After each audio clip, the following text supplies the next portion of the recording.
好，各位同学，我们现在正在煮蛋饼，用 burrito 的皮，效果还不错，不知道大家看不看得到，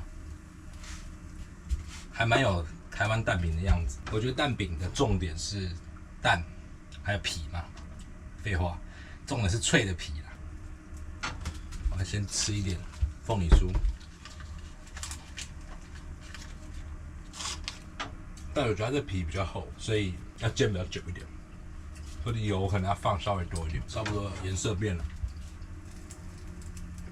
很赞，很有样子。这东西煎很快啊，行，配上一点四季薄盐酱油，哇哦 ，perfect。